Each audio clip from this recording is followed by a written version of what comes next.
measured value ng ating bear flag. Ito yun. Possible, pero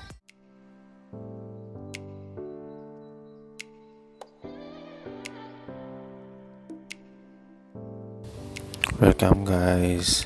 Tara, pag-usapan natin ang price action ni BTC. Gusto ko lang magbigay ng insight ngayong araw at mga ideas at anong nakikita natin sa chart ngayon. Paalala lang ha, this is not financial advice, this is educational purposes only. Mali quick update lang tayo ngayon dahil wala masyadong update ngayon sa market. Dahil tapos na yung about sa tariff, bali good news pa rin kasi paano walang sell off na nangyari sa ating crypto. Bali ang nangyari lang is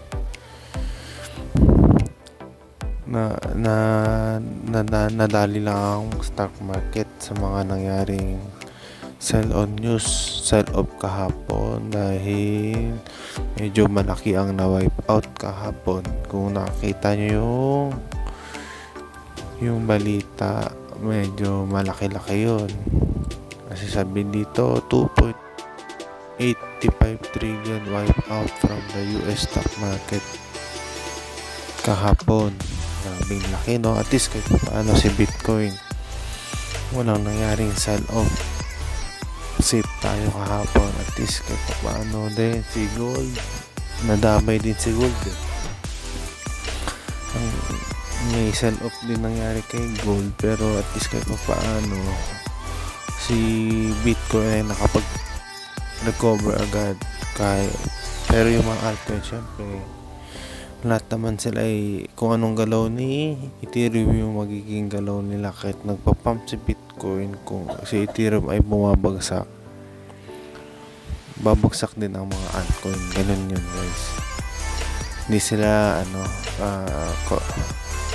correlated kay BTC. Pero pag si BTC nagdadump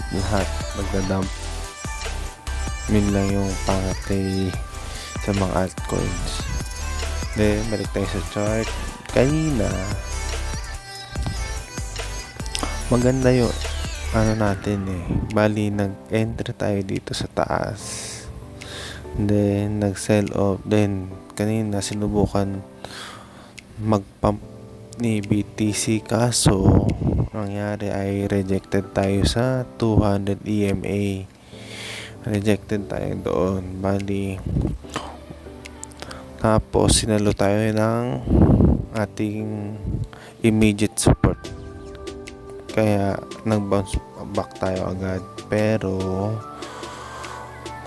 kung bukas ay mangyayari ay isang kandila pa dito, kasi po may isa pang kandila dito, then susunod araw na kandila pa dito, hanggang panipis-nipis tayo dito at hindi tayo tumulak pataas.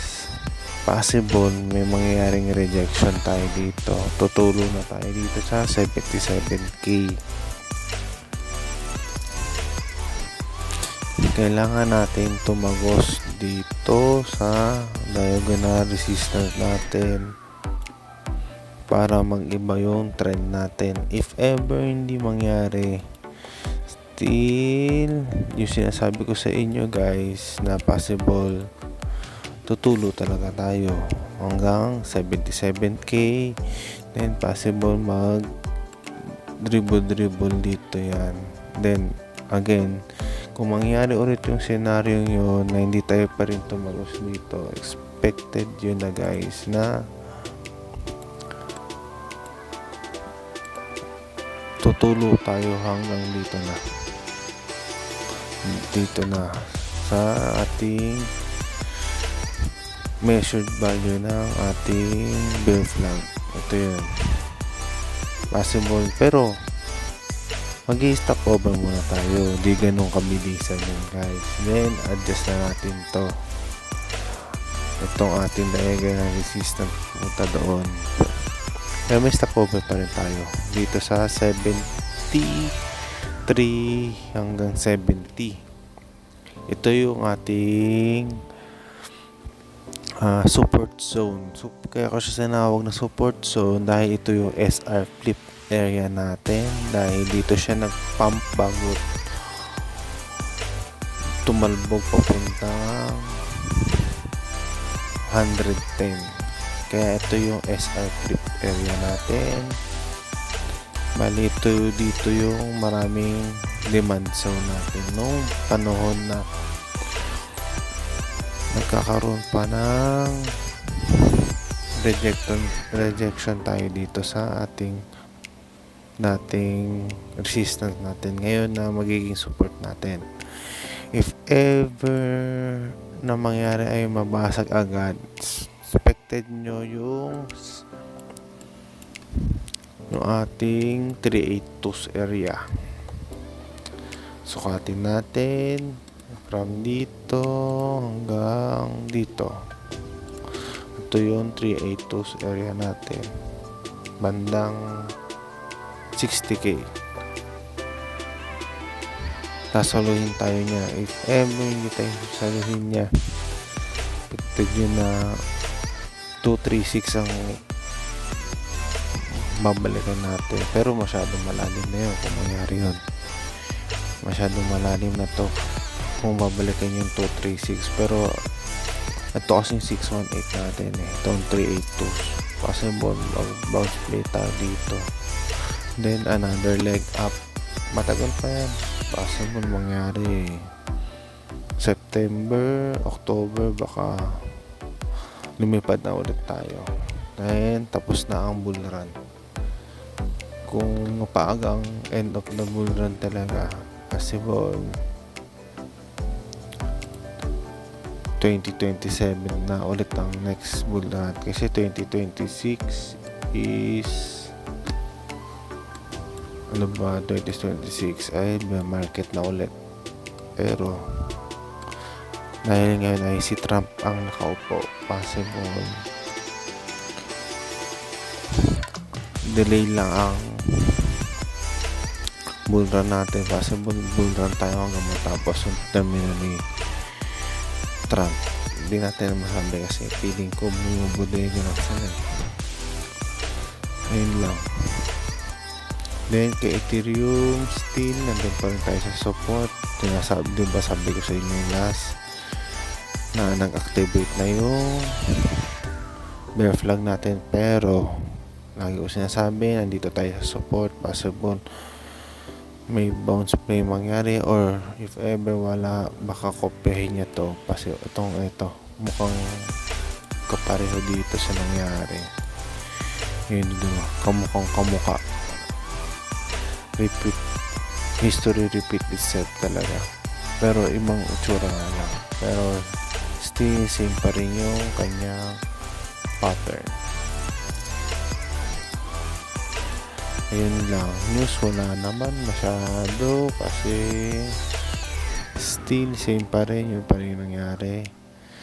US stock market record the worst day in 4 years. Baka dahil nga gawa nung sell off nung kahapon. Sobrang laki nun, 3 trillion ang na-sell off. Kadalasan trillion lang, 1 trillion lang, pero ngayon sobrang laki.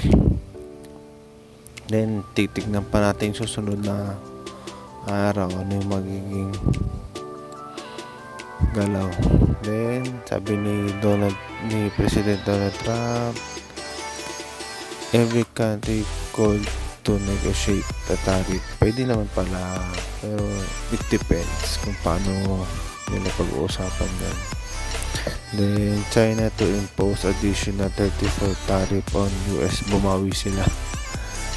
Bawian lang kasi 34% ang binigay ng US ngayon.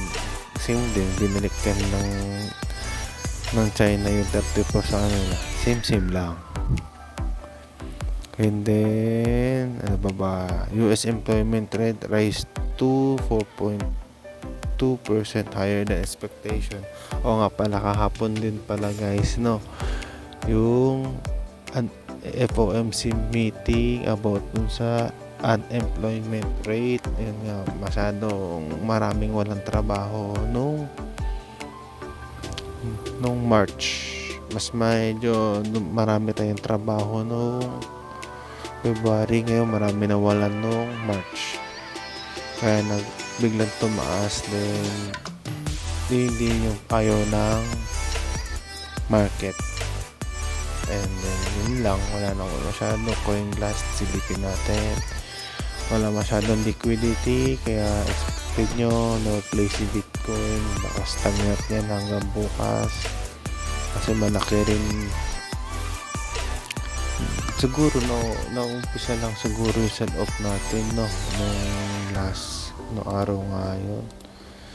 Bali siguro ito na yun, napaaga lang yung sell off natin nung April 2. Delay tayo delay lang tayo ng isang araw sa stock market. Baka siguro kahapon lang talaga nang activate yung sell on news nila. Medyo napaaga lang tayo. At least kahit pa paano hindi ganun kabigat yung nangyari sa